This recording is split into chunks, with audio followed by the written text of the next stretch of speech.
it's an adapted state. The body is resilient. It's always adapting to everything that we do or don't do. And the reality is that the feeling of brokenness is often the body's way of resetting ourselves. It's trying to tell us something. We talk about how the body whispers before it screams. Well, listen to that whisper before it actually screams.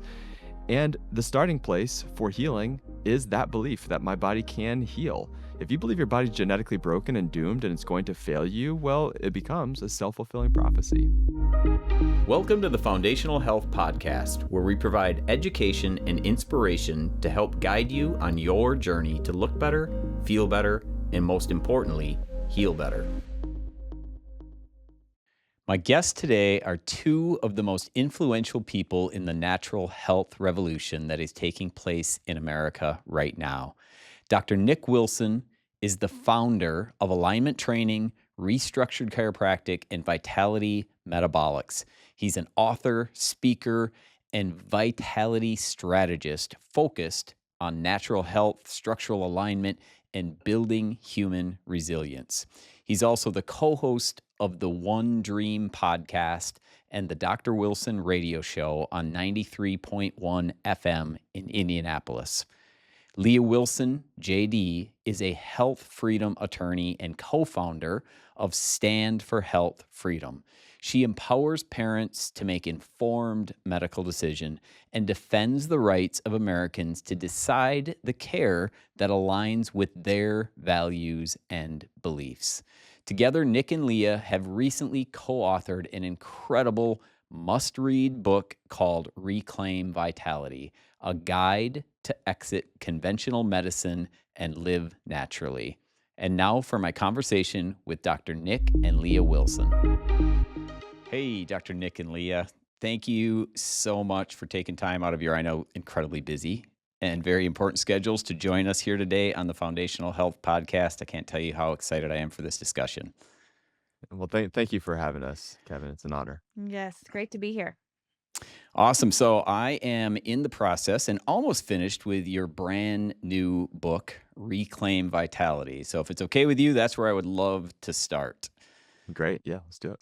Okay. So for you, Dr. Nick, question right off the bat. So I know that the title of the book is something that I'm like extremely passionate about, and it talks about the subtitle rather. So it's Reclaim Vitality. Subtitle talks about exiting conventional medicine. Mm-hmm. So I think when the average person hears that, it probably freaks them out a little bit. They're like, oh my gosh, that means I never go to a medical doctor again, or I have to stop all my medication right away. Could you walk us through what does that mean? What does exiting conventional medicine look like? And I know you've helped literally thousands of people do exactly that. So walk us through that, maybe take the scare out of it for people. Yeah, so we wrestled with even that subtitle for some time. Is it conventional medicine? Is it just medicine? Is it traditional medicine? And we really landed on conventional medicine in the exit because we're already seeing there's a mass awakening ever since the pandemic. We call it in the book the pandemic or the COVID awakening. And people woke up and they said, I don't want that. I don't want the forced or coerced medicine. I don't want the shots that are unnecessary. And largely for a long time, Kevin, people, as you've seen, they don't want the doctor who's going to force the flu shot or even the unnecessary cholesterol drugs or, they don't want a drug dealer is really what people don't want. And the problem that we saw is that people could easily identify what they don't want. I don't want that. But they had a lot of difficulty identifying what they do want. As you know, if you can't identify what you are going for or what you are moving towards, you're going to have a lot of difficulty achieving that. And so while we can't say, I look in the rearview mirror and said, I never want that again, we've got to have a vision for our future. And when it comes to exiting conventional medicine and the fear behind exiting conventional medicine, there's a spectrum and there maybe even a continuum. And it's what we talk about in the book about being a non-interventionist. And there's a continuum. There's non-intervention. You don't take a drug, don't take any drugs. I know one of your guests, Dr. Joel, was just on here, and Joel's an inspiration. He hasn't taken a drug in his life, even how he was raised. Yeah, and then incredible. isn't it? I mean, it's inspirational for how Lee and I raise our families. But and then there's on the other side, it's I take every drug, I get every vaccine, I do everything that the medical doctor says that I should do. And so there's that continuum, and everyone's gonna land somewhere on that continuum, and it's not about where you land right now, it's about where you're going. It's about where what you're moving towards. And, do you need every single shot that's been on the schedule? Well, the CDC just came out and said, well, turns out we don't need a lot of the shots that were on the schedule. Do you need Yeah. to lower your cholesterol from 300 down to 200? Well, that was industry influence, the numbers that we even use now. And so it does challenge us to take a step back and say, what do we actually need for me, myself, and my family? Yeah, beautifully said. And it's just that is, I think, for most people, that the scary part is, oh my gosh, like they're just anti everything. And I talk about this all the time that it doesn't like if you're exiting the conventional system, it doesn't mean you need to be anti. Like I'm a huge fan of some forms of testing. It's really what you do with that information from there. And I know you refer to I absolutely love this. You refer to it as whack-a-mole healthcare. And so tell people what whack-a-mole healthcare means to you. Well, it's if you've ever played the game Whack-A-Mole, the arcade game, right? With the Yeah. pad and the thing, and it's the hammer, and the mole pops up, and boom, and you hit it, and you wait for the next one, and boom, you hit the next one, and the game speeds up, and then it speeds up, and it's a never-ending game of the things popping up, and that's exactly what we do with our health care, with our symptoms. We suppress symptoms. You get the fever, and hey, let's put out the fire of the fever. You have sniffles or you have a runny nose. Hey, let's clean that up. Hey, let's make sure that you don't have even slightly high blood pressure, even though that's a physiological condition based off of circumstances. And we play whack-a-mole healthcare, is what we call it, with virtually every single symptom or sign that the body is trying to produce, but the body's always doing the right thing at the right time. That's one of the three principles of vitality, is that the body's designed to heal. Yes, it can be devitalized, but then every intervention that we take must align with revitalization. And the problem is that that's not the foundation of medicine, and it's actually the furthest from that. Yeah, absolutely. And so, like, for a lot of people, probably when they heard you say that, like, if they're on that opposite end of the continuum that you talked about, they hear like, well, suppressing a fever. Well, why wouldn't I want to suppress a fever? Like that's dangerous. Of course I want to bring that down. So what would Mhm. you say to that? But and more and more people are realizing, and the science has shown for years now. And I get less and less of that now because the awakening is really happened. Is that people know that the fever is producing a positive thing in the body, that the immune system is getting a boost, that it's burning off the virus or bacteria or invader, or what we talk about in the book, how this is actually a genetic reset, how it's a reprogramming or a purging, a cleansing, if you will, so that you can get a genetic upgrade. And without that, you might rob yourself of getting that. I think the Tylenol thing really exposed that, when the CDC and RFK Jr. came out and talked about Tylenol, and it's probably not a good idea to do Tylenol. In fact, it is linked to autism when you reduce a fever in that way. Well, man, a lot of people said, "Oh, really? That there's a link here between these things?" Yeah, because when you artificially manipulate the body and challenge basic physiology, there's always going to be an effect. Yeah, and it really is that simple. Like once you're able to grasp that concept, which comes, of course, with educating, but once you're able to grasp that concept, then it carries over into every area. You realize, like, yeah, okay, I've got a runny nose. Well, my body's trying to get rid of something. I'm coughing. My body's trying to get rid of something. Why in the world would I stop my body from doing that? So it's one Mhm. of the reasons that I love your book so much is because it walks people through that stuff and it explains it in a way that I think, honestly, is better than I've ever heard it explained before. And I'm not just saying that because you're the guest on my podcast. My wife and I just can't say enough good things about your book. It's really incredible. And I feel it's really what the world needs right now. And it's definitely what America needs. And I know part of that, like you talk about, Dr. Nick, like the body is brilliant. it's not broken. And I know a Mhm. lot of people feel like their body is broken. They've been through so much. They've got diagnosis after diagnosis. They're on medication after medication. So for somebody like that, obviously it's very difficult for them to realize their body is brilliant. Mhm. So if you have a patient come through your doors into your clinic, how Mhm. do you start that conversation and how do you, and I know you've already explained some of that, but like what is the starting point for somebody that is so broken to help them realize I'm not broken. My body is made, designed by God to be brilliant, and it Yep. can be. Your current state of adaptation doesn't negate the brilliance of the design. So right now you are like that example that you gave, Kevin. And by the way, thank you for that compliment on the book. It means so much coming I think we need to from capture that song, "What the World Needs Now." I think that's a good song to play. Yes, that's great. You can Why don't use you that play it in your for us right now? marketing. Why don't you what the world needs. No, I just love that he said that, and it was like, "Oh, I could hear it playing in my head." That would be good.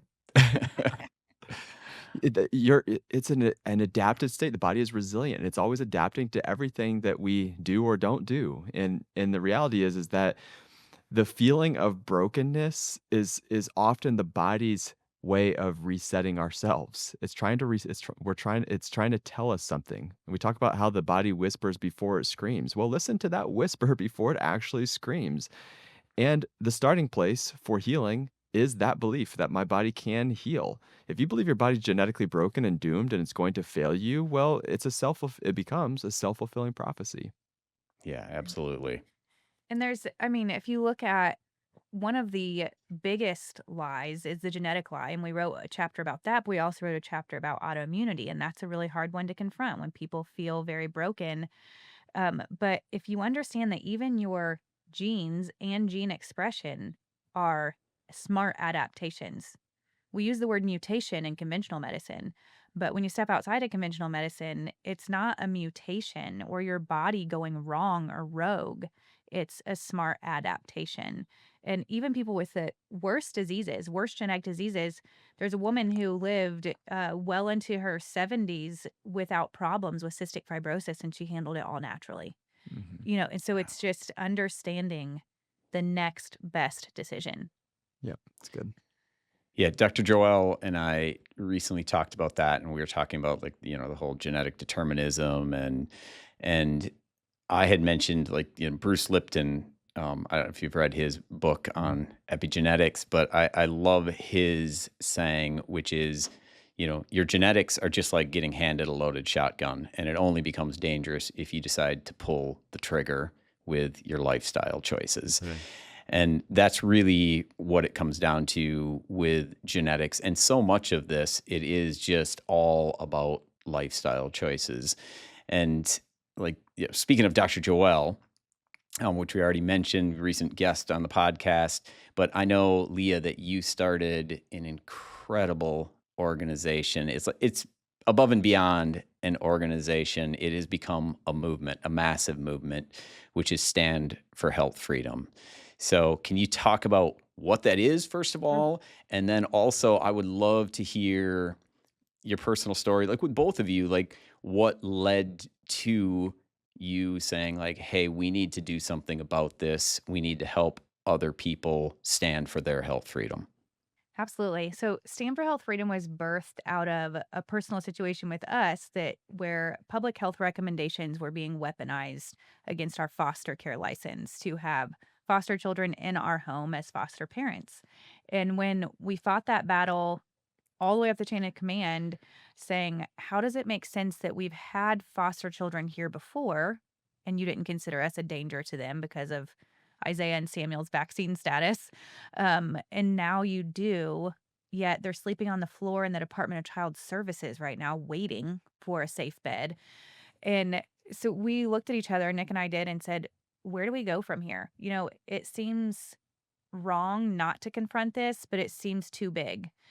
So we got on the phone with Dr. Joel and eventually Sayer G and decided we were going to start shining enough light on nonsense public health policies so that the world would know the truth and they wouldn't be able to fly anymore. It's like if enough people knew how much nonsense the industry has infused in government and public health, then it wouldn't be able to just be.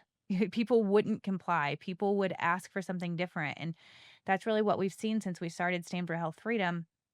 We helped undo Indiana's bad law. So now we could have foster children, even though we choose different vaccine decisions. And we've changed 150 other laws in addition to that, either passed good legislation to help parents make decisions for their children's health or to stop vaccine mandates in the workplace or even being able to be with your loved one as they die, passing laws to do that.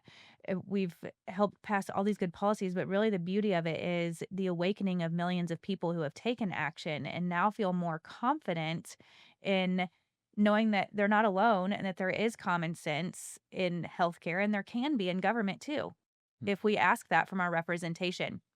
So, Stand for Health Freedom is one of the largest growing voting blocks. We like to call ourselves a voting block, especially with the midterms coming up, because we know that we have to mobilize to be heard and to make a difference for the future of our children. And we're moving in a direction where we're going to eventually live in a world where there are no medical mandates and the mother's intuition is the primary value in the authority of a child's life. And so that's where we're going. That's what we promised everyone who takes action with us is the one thing that we're chasing is that you and I get to make our own healthcare decisions and the healthcare decisions for our own children. And if we stick to that and stay disciplined, then together we can make a big difference. Part of our mission at Foundational Health is researching and partnering with wellness products that we trust. Our one-stop health shop is loaded with brands that we not only have extensively researched, but also trust and use ourselves.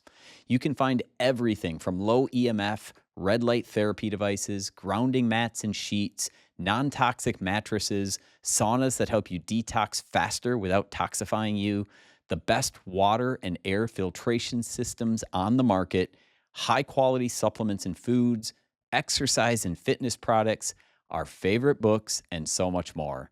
Go to foundationalhealth365.com, click on Health Shop, and you'll find the links to countless products that you can not only trust, but also many that we have discounts set up just for you. Now let's get back to the podcast. Yeah, that's amazing. And that shouldn't be crazy, right? That shouldn't be a crazy concept at all. I mean, it should just be common sense. And of course, it's not right now, and it hasn't been forever. But because of Stand for Health Freedom, it is becoming more common sense, or people are seeing through that. And I know, Leah, you talk about like informed consent, for example. It should be something that is just absolutely foundational. Mhm. So what do you mean by that? It's interesting because I was on a call last night with some scientists and attorneys, and we're looking at how do we pass no medical mandate laws in as many states as possible because we have lots of traction and bills filed. Idaho already did it. Um, and one of the people on the call said, we really have to tell people that tackling informed consent is a beast. And no mandates is kind of distinct from that. Like, if we can just tell people they get to do what they want, that's part one. And then part two, informed consent, is that when you're at the table to make a medical decision, that you have all the information you need to make that decision. There aren't pieces that are intentionally left out or that are neglected or swept to the side, but that anything that would be relevant to that decision, you have that information and you even know what it means to do nothing. What happens if I do something? What happens if I do nothing? And what are all my other options? And then that person gets to say, oh, this is the direction I want to go. Because, I mean, you can take the simple example of the MMR shot, which is kind of has been the crux of a lot of the vaccine awareness because MMR is weaponized. The measles virus is weaponized from the top down. Global the global authorities, the WHO, has identified measles outbreaks as the canary in the coal mine to force medical compliance. Mhm. And so that's why they weaponize it so big. So if you look at if a mom is told, here you have the option to prevent measles with this MMR shot, is she also told what happens if the child gets measles? Are there treatments at that point? What happens if she gets the MMR shot? Are there side effects at that point? What are the long term implications of both of those options? And so that's what informed consent looks like instead of just using taglines to say, oh, every child gets this, it's safe and effective. If you get measles, you die. That's not informed consent. That's scare tactics, and it's leaving out a whole lot of information that people need to govern their own health. Mhm. And I think the crazy part of that is that most people are under the assumption, and it's a good assumption, that their medical doctor is informed, right? That their Mhm. medical doctor knows the dangers of the actual measles versus the dangers of the actual vaccine. But in reality, they don't. That isn't something that they are fully educated on. And so, what I'm hearing from some of my medical doctor friends, and I actually got an email from this amazing Christian medical doctor in California the other day that had listened to my podcast. And he's insanely excited about that. He's excited to get educated. He's excited to educate his patients. And that should be something like if you can step away for a second from safe and effective, like that's where it begins, that's where it ends. Like, end of discussion. If people can step away from that and say, like, okay, safe and effective, but why? Where's the studies behind that? Where's the science behind that? And if people can get that out of their head and actually open their minds to looking at, okay, what does informed consent look like? What are the actual dangers here? Then they can make a decision for themselves. I mean, I think that's part of the whole stand for health freedom, right? We're not saying you can't get a vaccine. If you're informed and educated and you want that vaccine, absolutely go ahead and get it. But make sure that you actually have true informed consent to make that decision with your medical doctor. And of course, that starts with a medical doctor being informed in the first place. Yeah. And it's funny because we're excited that there are now less doses on the pediatric schedule. That's a miracle in and of itself. But really, the biggest core problem is stop weaponizing quote unquote scientific recommendations from the federal government. And the word consensus is really a weapon. When you're telling someone, oh, this is consensus, and they're still using that word with the core pediatric schedule, the new one that has about 55 doses on it, they say, oh, these are the consensus shots. Mhm. These are the ones we all still agree we should get, and I think they're just talking about the CDC and, American Academy of Pediatrics. They still agree, those 2 entities maybe, but there's not consensus across all medical providers and across all scientific literature, and that negates informed consent when you're talking to a new mom that doesn't understand the breadth of her options. 'Cause isn't which one is still on there that's like, "Really? That one?" I think the most offensive one that's still on there as a core shot is HPV because it's only Yeah. intended to help originally, it was only intended to help half the population, and those were girls, and there's no long term studies like there is on any of them, but especially this one, just so much fraud and harm in these trials. And then you also have chickenpox still on there. And the message that chickenpox is scary and to be avoided is still being repeated, even though Trump has said this is gold standard science. We've now conferred with Denmark and the UK and every other schedule, and we are using the gold standard now. And it's like, to avoid chickenpox, like, let's just tell the world the fallout of shingles across our population since kids get shingles now. That's right. Kids aren't supposed to get shingles. They never got shingles before the chickenpox vaccine. So it's fascinating. We call chickenpox playing chicken with your health because of the rub of shingles and chickenpox and the immune response. Mhm. But so it's interesting. What we need to do with informed consent is to stop weaponizing, stop the propaganda, and just all transparency, all transparency. I thought you were gonna do the Trump in your Trump voice. No. That would be awesome.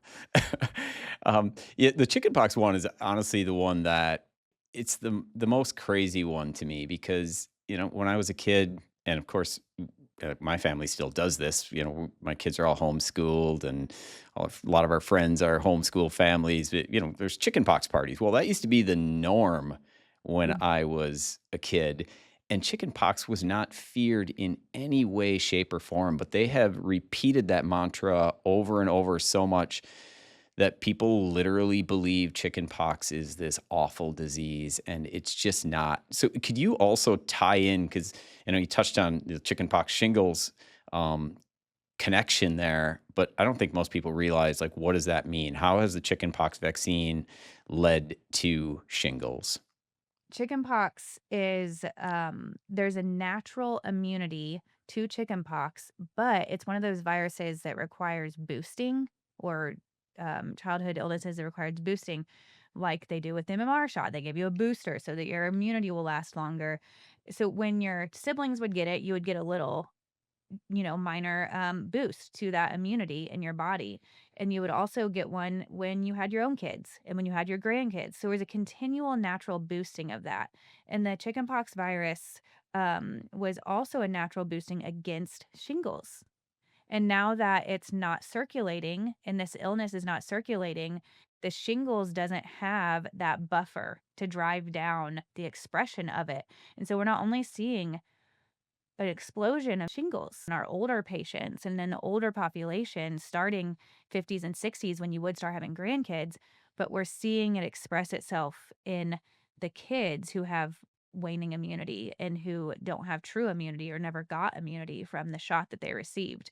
And shingles is extremely painful and extremely disruptive and a lot harder to heal than the chickenpox. The chickenpox, you itch, it's annoying. You have to stay home for a few days and, get sun on your skin, but really that's the breadth of it. And the reason that the CDC decided to put chickenpox vaccine on the schedule was because of affordability, because it cost mom 2 weeks of work. It was just too long of a childhood illness to keep them home for that long. And they say that in the hearings where they voted yes to put this intervention on the childhood schedule, they said that it will save money because moms won't have to miss work and kids won't have to miss school.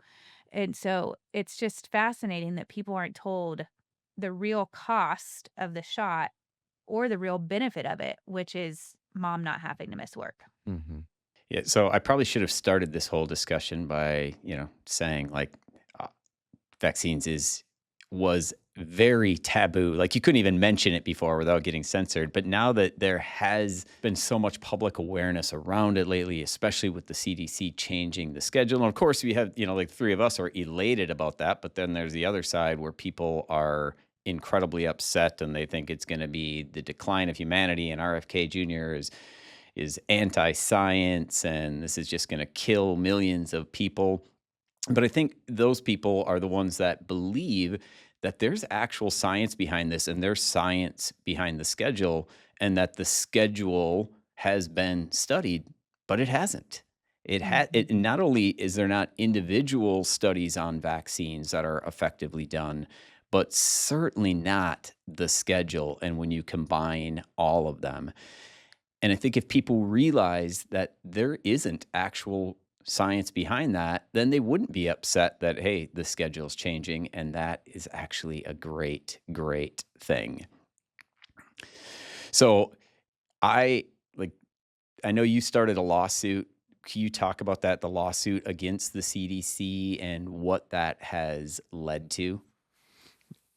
And, Kevin, I don't know if you know, but in 2025, Leah and Valerie, they're both attorneys. They wrote the book called The Vaccine Decision. And so if someone is on the fence or if someone is like, Hey, I don't really fully understand everything that you guys are talking about right now," that would be it's an encyclopedia type resource where they can go to any one of the shots, and it's written in such a way where they can do a deep dive into the history, into individual shots. They can go into why or why not the science exists or doesn't exist. And so if someone had a question, let's say if like the science doesn't exist with some of these shots, and they want to challenge that, it's very difficult to Google that one because Google has been censored. And so you really have to take a deep dive yourself and get resources like that one. So I just wanted to insert that before the CDC. Yeah, and the source for most of that book is going directly to the hearings that were held to put each individual shot on the schedule. Who presented at that hearing? What were they talking about? What were the factors to put it on the schedule? And there are some really riveting stories, honestly, that you uncover when you look into this of betrayal and fraud, of fascination. I mean, it's really quite fascinating to read these stories. So it's not only entertaining but informative. So yeah, the vaccine decision. But at the end of the book, you can read our complaint for our lawsuit. It's written in a way that anyone can understand. And we wanted to do that on purpose because this is as much public education and exposing what the CDC has done with the shot schedule as it is getting that justice in court. And when we filed the lawsuit in August 15th, what we said was, we're at a prime opportunity in history to right these wrongs with the administration in place. And the childhood schedule has never been studied across a child's lifetime or for the cumulative effect or against unvaccinated cohorts, which would show you the cumulative effect. And that makes every decision to put a new dose on that schedule illegal because that agency, to make a legal agency decision, you have to consider all relevant facts. And I would say it's highly relevant to consider the cumulative effect or the data of vaccinated versus unvaccinated cohorts, and those things were not considered. And the Institute of Medicine has asked the CDC to consider those things and to do those studies for decades now, and they still haven't done it. So we said, with Wow. that in mind, the relief we're asking for is to move every childhood shot from default recommendation for every American child and downgrade it to a decision. So you can keep them all there. If you want them to have 55 doses now or 72 doses then when we wrote the book, you can keep all those there, but say that they are a decision to be made by the mother instead of a mom walking into the office with a 3-month-old baby. And because that baby is 3 months old, all the shots are already lined up, ready for administration. And that's how it works right now with the CDC's one size fits all recommendation for every single child is every child is going to get them unless the mom says no based on their age alone. I think it's just beautiful how everything you're doing has led to what we're seeing happening right now. And then just what I believe is the promise that that is just going to continue to move in the right direction.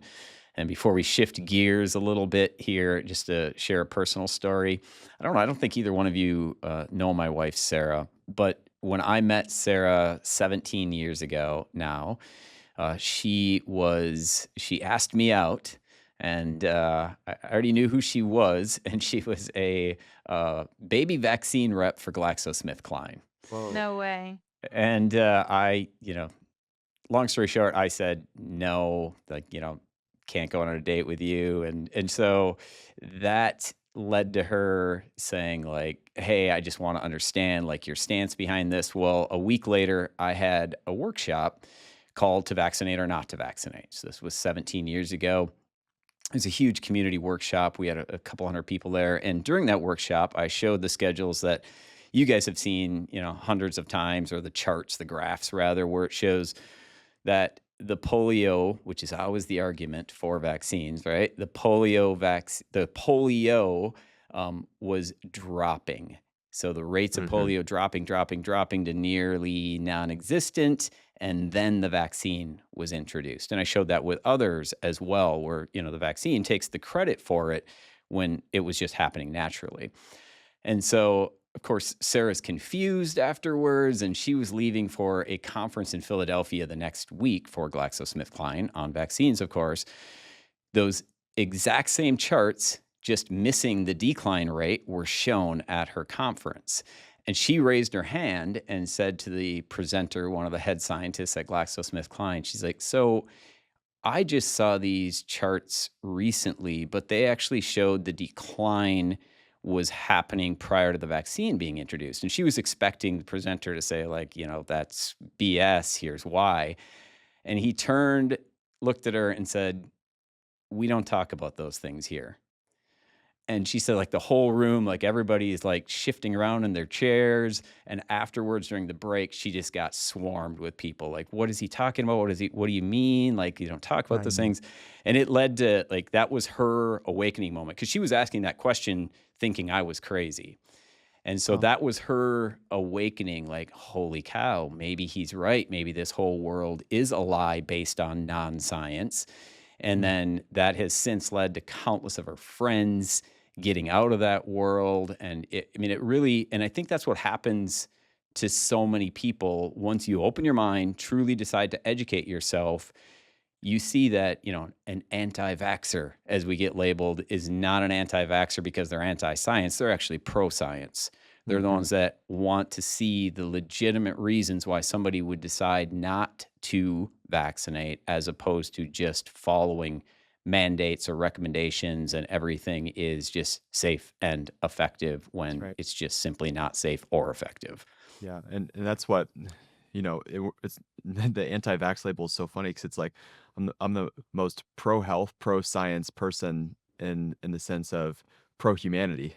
It's got to be good for humanity, and far too often these things are not even questioned when it's good for industry and bad for humanity. And a perfect example of this, Kevin, is when two identical twins are vaccinated at birth. We saw that with one of our dear friends who one of the twins got all of the doses and the other twin got none of the doses. And the twin that got all the doses regressed into full blown autism. And for the longest time, the medical community would also say, very much like with your wife, that we don't talk about that here. That doesn't happen. That was anecdotal. It's like you're talking about somebody that we all witnessed go into full blown autism and and we want to say that there's no connection. So no, we're not anti-vax. We're very pro-health and pro-humanity, and I think more people need to hear these stories that have been silenced for so many years. And that story might seem weird to listeners that one twin got shots and the other didn't. But it was because the mom, our dear friend Sheila, took her babies in their baby seats and took baby number one, Temple, out. And the nurse accidentally gave Temple Lou's shots also. And Sheila Mm. gasped and was like, wait, both of the doses are gone for MMR. Like Temple got both of them. And the nurse was gasped too. The nurse was nervous, but when they called Merck was like, "No, it's totally fine." And she walked out. They said, "All right, we'll go get another one for Lou." And she said, "Absolutely not." And so she walked out without ever vaccinating Lou. And so that's how that could happen, that a mom would choose to vaccinate Right. one child and not the other. But Well, and it's in most, and this is what you see, Kevin, and not to make this all about this, but it's like most of the people who are on this side now, call it anti-vax, as we're labeled, were once pro-vaxxers, and that's a Yeah. perfect example of that. well, I just think they're Yep. moms that I hear all the times, even from lawmakers that I work with, is Leah, keep going. People are going to know the truth one day. I mean, even my daughter had no clue that she could tell her doctor no. And for someone like you and I, we're thinking, what? You're the mom. This is your baby. But to the average mother who thinks she's being responsible, she doesn't know she can tell her doctor no Mhm. until she realizes she's the only one holding the cards. She's the only one responsible financially, emotionally, and physically when they go home 24/7. And it's one of the things I love about the movement is that it's largely being led by moms Mhm. who get to, I mean, they ultimately, like you said, they get to make that decisions, but they're the ones that have to live with those decisions as well. They're the ones that see the changes in their children. It's what changed my family. My youngest brother, when he had his 1 year shots, regressed tremendously, like immediately following that, and it made my parents start to question things. And it's the reason I'm a chiropractor. It's the reason I do what I do because it led my parents completely down a different path. And yeah, they were 100% pro-vax, and then had their eyes open when they saw that happen with Mhm. my brother. And I think that's the case with most families. Right. So shifting gears a little bit here, I have always like talked about the germ theory, right? Mm. And I thought I knew everything there was to know about the germ theory until I read your book, Reclaim Vitality. And I'm like, wow, this is, that is, I understood it at a completely different Mhm. level. So for a lot of people, when they hear the germ theory, if they've even heard that term before, they think, well, yeah, of course, germs cause sickness. Like if that wasn't the case, then why would the flu season exist? Why would all of the kids in a classroom get sick one after another, or a family at holiday time? Mhm. So walk us through like how beautifully you put that into the book. That's a lot of pressure. Describe it. You can Uh, give us the bird's eye view if you'd like. no, it's man, this is the thing. Kevin. It's like the thing right here. If you get this, then a lot of the other things fall into place. And that's, again, another huge compliment coming from you, just knowing your work and just been in proximity with you for a long time now. Well, if you don't believe the lie of bad genes, bad luck, and bad germs, and bad germs probably have been weaponized the most up until now. Yeah. And I think genes are coming next as weaponized as the germ stuff's exposed. But Yeah. And I mean, the simple example is if you were to inoculate a room with the same virus or expose everyone to the same virus, some would get it and some wouldn't. And we used to explain that maybe in the sense of like the simple understanding is you can't it's not the germ or the virus in that sense. It's got to be something related to the host. And the easy way to understand that used to be like, okay, it's our terrain. We've got to do a good job of making sure we take our vitamins and get adjusted and do all the things and hydrate. And so our immune system will be good enough to survive the virus. to never get sick. Yeah, to never get sick. Well, turns out virus exposure and viral exposure and sickness, the way that we don't say sick, we say that you're expressing health or that you're purging, you're cleansing, or you're getting a genetic upgrade, because it's exactly what that is. When you go into that mode of my body's now producing a fever and my body's going to force me to rest and I'm going to purge, genetically you are getting an upgrade at a cellular level. Your genes are changing. It's one of the reasons why we see developmental milestones hit post infection. And I say infection with air quotes in case you're listening, and not watching, because is infection really the worst possible thing that could have happened if we see all of these positive benefits that only come from exposures? We know our immune system gets stronger with exposure. We know that viruses often are speaking to our DNA in positive ways. And biblically, go back to the very beginning from, our biblical worldview. I mean, we were created out of dust. So if germs are such the enemy and avoidance of them is the idea, I think you're gonna lose that. You're gonna lose the game of avoidance of germs. And Microbes. does that make you better? Look at city kids versus farm kids. City kids who have a sterile environment, when this has been studied, and aerosols and cleansing and surfaces are all pristine, they get sick more often. They get more asthma. They get more what, respiratory problems, versus farm kids who are playing in the dirt and getting all kinds of exposure to microbes. Their immune system is strong because their microbiome and the nervous system is strong. It was funny because I was being interviewed by a Maha reporter a few months back, and she said, "You know, your Maha movement and natural health movement really lost me when I was at an event." And she covers events for the White House or whatever. And this woman said, "It doesn't matter if I have COVID or not, I can still be here because the germ theory isn't true."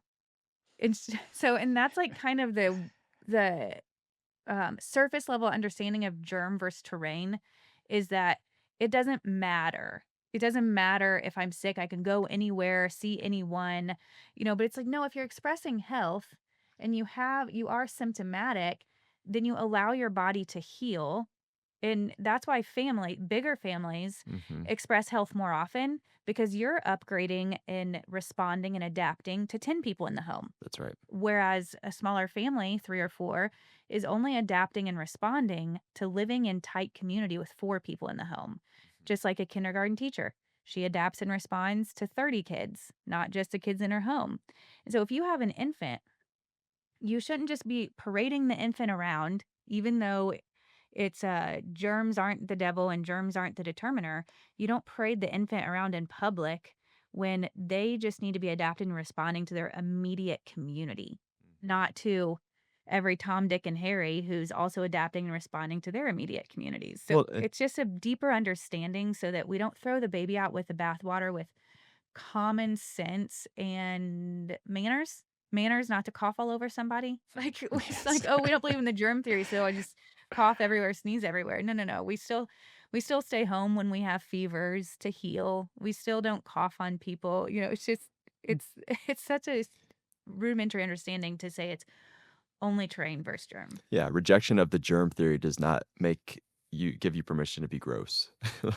Or just to expose your children Yeah. to everywhere. Well, and why do classrooms all get sick all at the same time then? This is the next logical question? Well, go back for a couple of reasons. Number one, as Leah was just talking about, genetic upgrade throughout a community to make you better community members, that you're all doing it all together. If you just look at Trees. trees as just one clear example, it's like, okay, this makes sense when the forest network all speaks to each other to all come together to purge against a known fungus. That happens with botanicals, and you can see it in the animal species. This does exist also with humans. And in a very similar way, menstruation. Women who are with each other over time will get the McCleric effect where they menstruate together.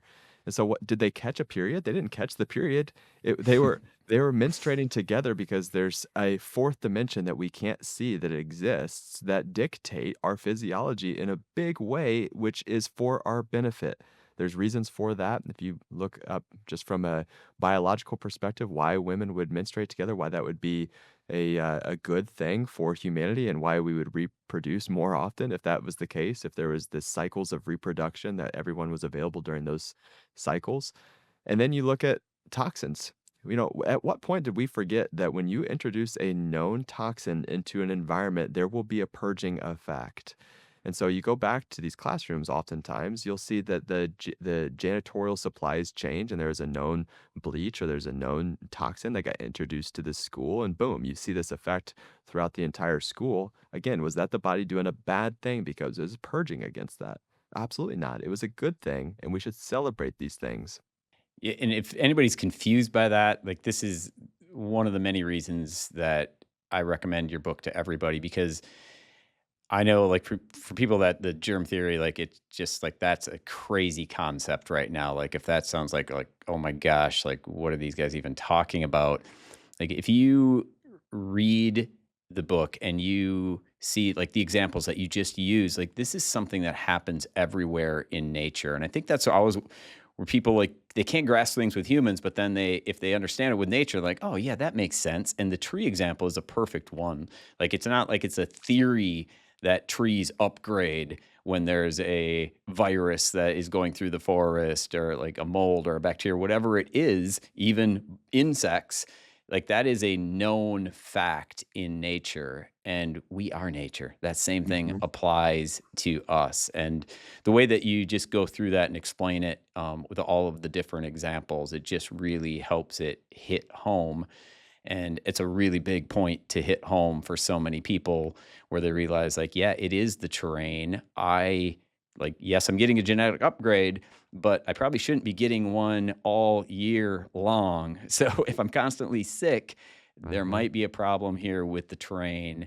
Mhm. And that's probably due to high sugar and low vitamin D and loss of structural alignment and all of these other things that affect your immune system and your overall health.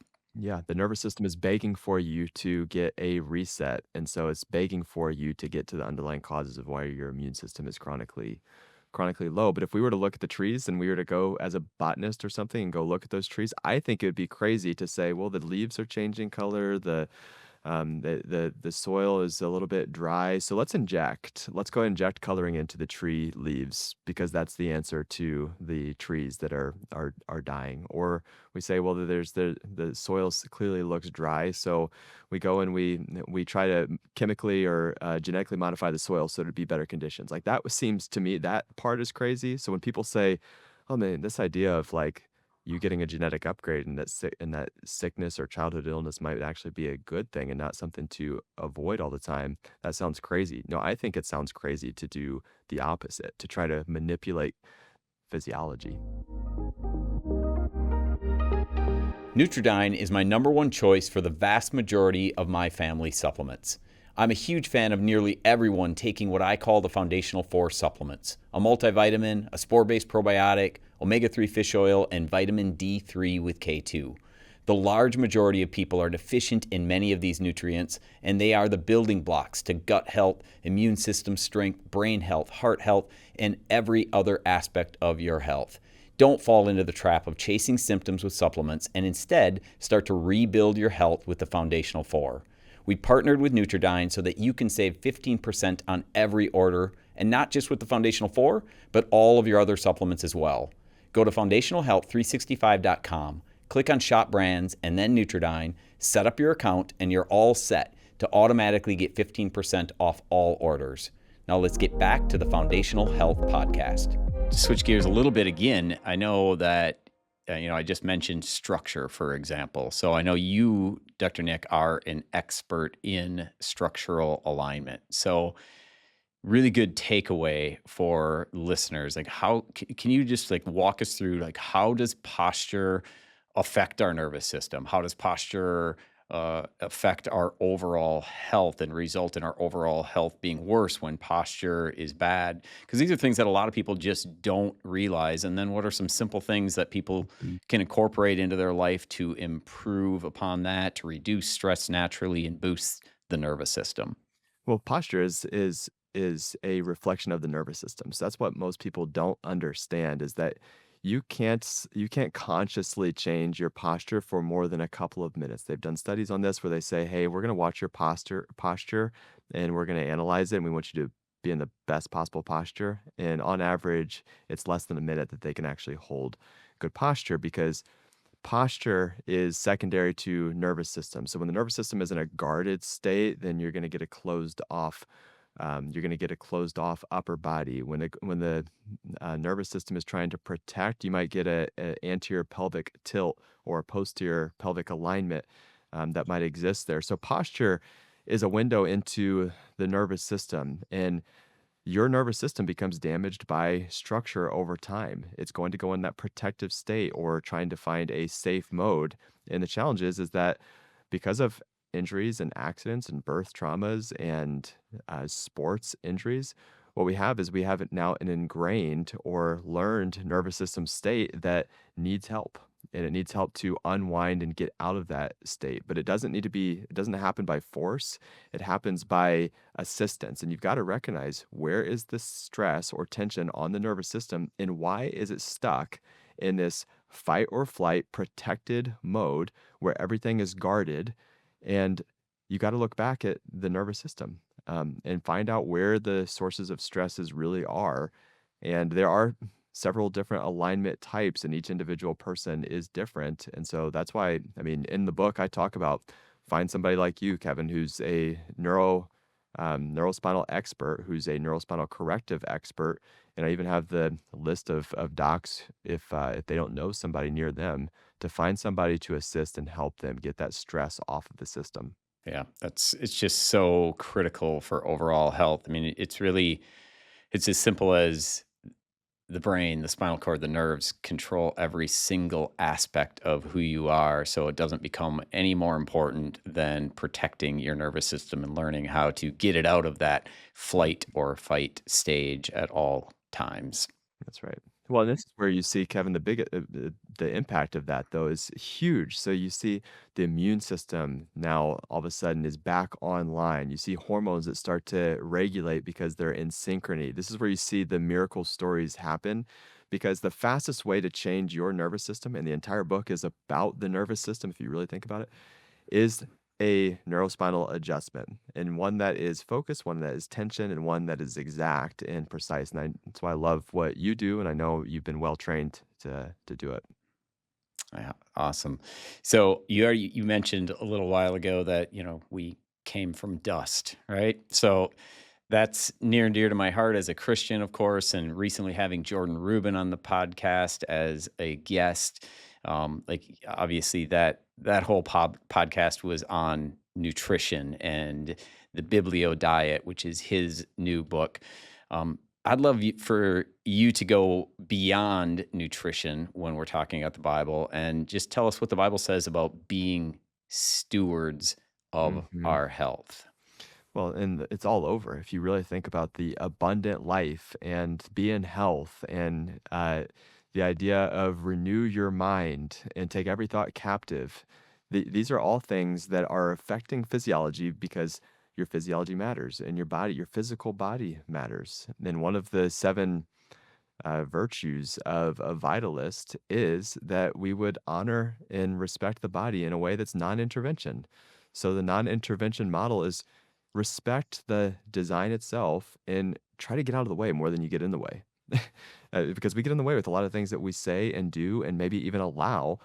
into our psyche or be spoken over us because, again, some expert told us one thing. And so we believe that. Well, does the Bible say that's true? Does the Bible say, is that lovely? Is that pure? Is that noble? Because if it's not, why are you allowing it? And so, that's the bigger take on this is really protection. When you're talking about stewardship, is protecting what you allow in versus what you actually do. It's really about who I think it's about more of who you are. That's why we wrote it in the sense of virtues, not checklists. If I love that. if Go you're ahead, Leah. inviting the Christians speak, I think another thing I'll say is people often forget that the cross also heals us of our infirmities, not just our sins, and that Christ came so that we could be well. And it's not that we won't ever get sick or won't ever have a diagnosis, Mhm. but that the intention is that we do live abundantly and well, and that's a promise from the cross. So the cross makes a difference. And so to be encouraged and not feel hopeless, that hope is always in order, and that's why we look for and pursue how to do the next best thing to steward our bodies. Mhm. Yeah. And I want to say this because just your audience is and mine is too, is largely believers or those who believe in deity or God or Jesus. It doesn't being a believer doesn't give us permission to say, "Hey, we're gonna live in a fallen world and accept that we are just designed to eventually get really sick and get cancer and then need all these medications, and the medications are the gift of God. So the idea of fallen world and gift of God of salvation being in a drug is opposite of what the Bible actually says. The Bible actually speaks largely against pharmakia and warns us against pharmakia and say be on the lookout about pharmakia. And pharmakia, the root word sorcery, is what you see in pharmaceuticals and the pharmacy itself and big pharma. And we need to be on guard. And whether somebody says, "Well, I know there's a lot of good people and a lot of good medicines and et cetera out there," and that's fine. You can also have that same belief at the same time of being on guard because we also see all over the Bible that there's a lot of gifts that were eventually hijacked um, and used against us. One thing that I've always been so passionate about is just the simple verse, not simple verse, powerful verse, but about how our bodies are our temples. Hmm. And that, like, it's really sad to me how far removed the church on average has like gone from that. Like it's just like health isn't talked about the majority of the time in the church. In fact, it's the polar opposite where they're serving some of the worst ultra processed foods on the planet.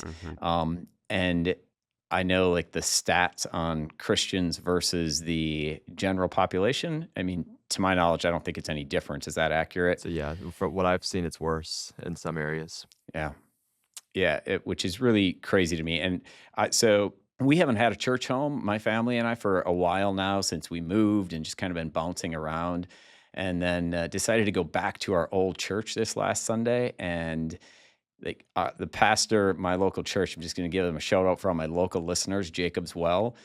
Pastor Paul did an entire sermon on exactly what we're talking about right now. Mm. Like I sat in my seat, goosebumps all over my body. My wife and I are like looking at each other like, "Oh my gosh, like if this is not a sign that this is our home and we're in the right place, I don't know what is." They've started this incredible program called Embodied where they literally are bringing people into the kitchen to teach from them how to cook only whole food, biblical food from like the Biblio Diet book from Jordan Rubin. Like, it's just absolutely incredible. And that is just like the Stand for Health Freedom movement is sweeping across the nation. This is a movement that I just am so passionate about sweeping across the churches in our nation and across the world. And it's beautiful to see that people are finally waking up to these things and starting to take control of their own health. Yeah, amen. So, in closing here today, the tagline of foundational health and our podcast, and how I end every podcast, is reminding our listeners to make health your hobby. So, catching you off guard a little bit here with this one, but what are some things that the two of you do personally, that you do with your family, that you would consider like that's how we make health our hobby. That's really good. I really love your tagline on that, to make health a hobby. And I mean, one of the ways I think for us is we integrate. It's like part of who we are in everything that we are doing. So for Lee and I, like with our kids, like we do devotions at night with our kiddos, and I know that's not a health thing, but it's a part of mindset, and which is a part of health, is to sit down and be grateful. So one of the things that we do and start off with devotions is 3 gratitudes. What are you grateful for from today? And I think that from a gratitude standpoint and from a mindset standpoint, man, that sets up your night for a successful night of sleep, puts your nervous system at rest, but also helps you to start looking for those areas of opportunity the days forward, because mom and dad are going to be asking about it when it comes down Yeah, for devotions. Yeah. absolutely.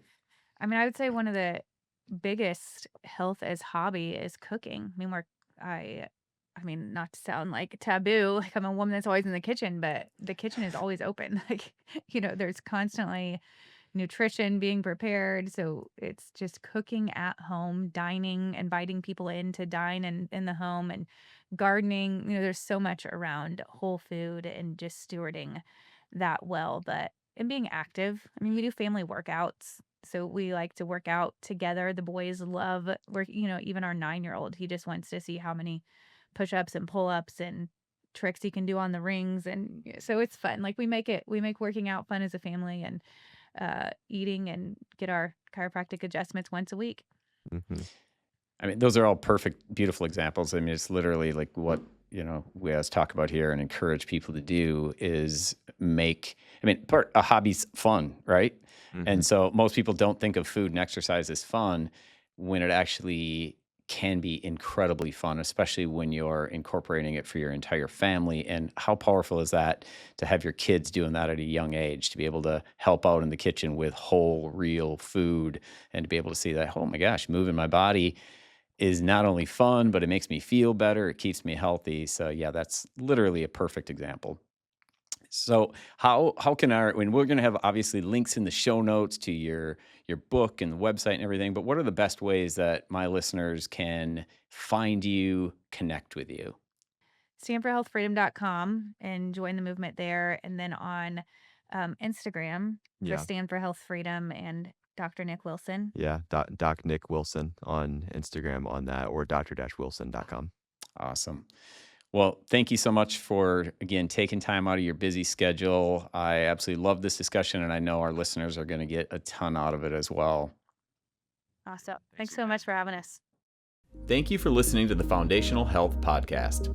As always, if you would like to learn more about making health your hobby, visit our website at foundationalhealth365.com and follow me on Facebook at Kevin Schultz, DC, Foundational Health.